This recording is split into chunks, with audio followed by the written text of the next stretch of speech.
Looking back on the week that was and forward to the week ahead. It's the Fantasy Football Hustle. Here are your hosts, Brian Drake and Dwain McFarland.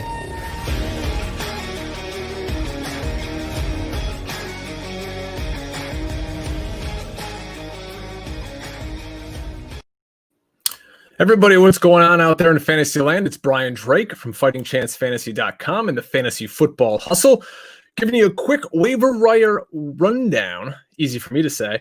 So usually you get our big show Tuesday nights, 9 o'clock, myself and Dwain McFarland. You're still going to get that bigger, better than ever. What we want to do here is a little something different for you guys with short attention spans, all right? Going to quickly go through some of the guys that I think are your top waiver plays. Tomorrow night, we'll go in-depth with Dwain. He's got all kinds of PFF data, and it's going to be a tremendous show. Trust me, you're going to want to tune in. Everybody in America needs somebody off this waiver wire.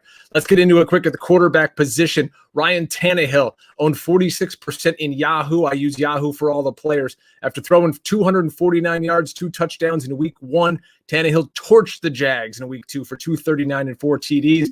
He gets Minnesota's suspect secondary in week 3. Gardner Minshew owned in 32% of leagues. Back-to-back weeks with 3 touchdown passes, sign me up. Weeks 3 and 4, he plays Miami and Cincinnati. Stream Minshew with confidence, folks. Justin Herbert, here's a guy who didn't know he was even going to start until just before the game. The 6th overall pick got the surprise start and looked pretty damn competent. You know, his presence opens things up for all the Chargers skill players. He was 22 of 33 and a touchdown, not bad for a debut with no practice as a starter.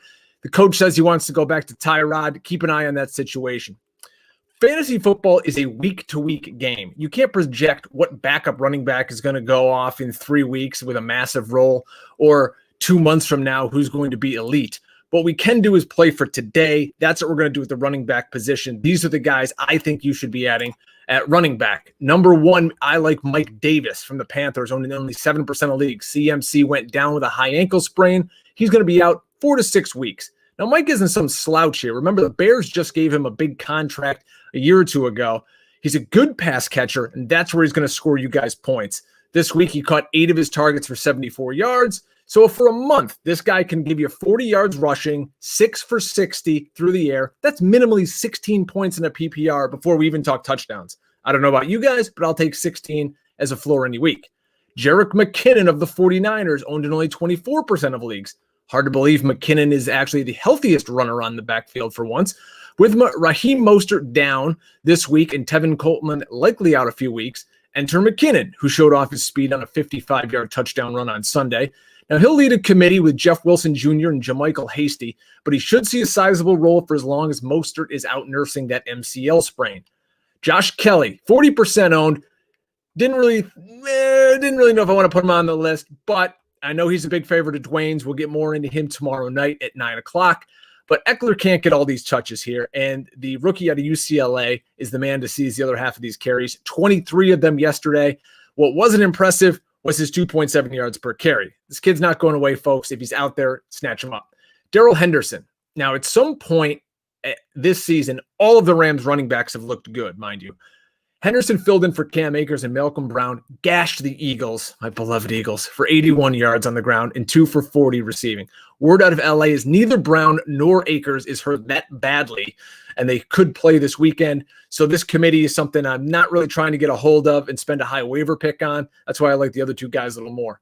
How about Wayne Gallman, Devonta Freeman, Dion Lewis, this whole Giants backfield?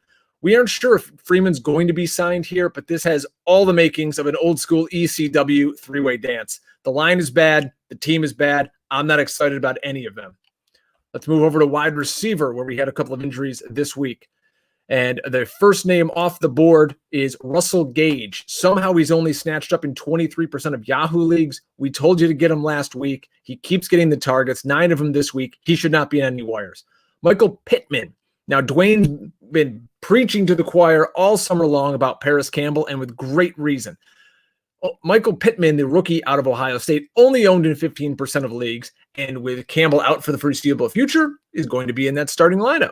6 targets last week, gets the Jets on Sunday. Giddy up, Michael Pittman. In Denver, Courtland Sutton is down, and so is Drew Lock, but someone has to catch the ball, not named Noah Fant. Jerry Jeudy and KJ Hamler, 2 rookies who may be on your waiver wire. Scoop them up. Keelan Cole from the Jaguars, only owned in 4% of leagues, and that honestly I thought that was high. I'm not a huge fan of him, but listen, the guy keeps getting looks in 3 wide sets. He's scored in back-to-back weeks. If you're desperate in a deep league, he gets the Dolphins this week. N'Keal Harry for the Patriots, only owned in 27% of leagues. Cam threw for 400 yards this week, folks. Somebody's got to catch the ball. Harry was 8 of 12 for 72 yards. Another name to know, Damiere Byrd got a lot of looks out there. Moving over to tight end, if you're hurting there, which most everybody in America always is, there's Jordan Reed. Jordan Reed's, yes, he's actually in the NFL. No, he's not dead. Playing in place of George Kittle, the former stud tight end, was on a pitch count, but made it count with 2 scores. If Kittle sits again, get him in your lineup. Dalton Schultz from the Cowboys. Tight end is a wasteland, and we chase whoever gets usage.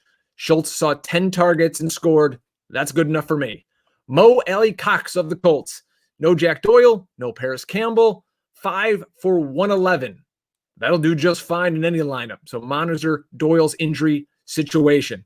That's going to do it for me on these abbreviated quick hustle waiver wire cast. Tuesday night, 9 o'clock Eastern time, 8 o'clock Central. Myself and Dwain McFarland of PFF and Establish the Run go through the whole big show, almost every team and every waiver wire worthy player. You're going to want to get in on that. Now, leave a comment here if you're watching on YouTube, who you'd like us to talk about, who you're going to pick up, who you're going to drop. We'd love to hear from you. Check us out on Twitter. The show is at FF Hustle. So that's it for the first waiver wire show. We appreciate it. If you're watching on YouTube, subscribe, comment, like, you know the whole deal. I'm Brian Drake from FightingChanceFantasy.com. We'll see you next week.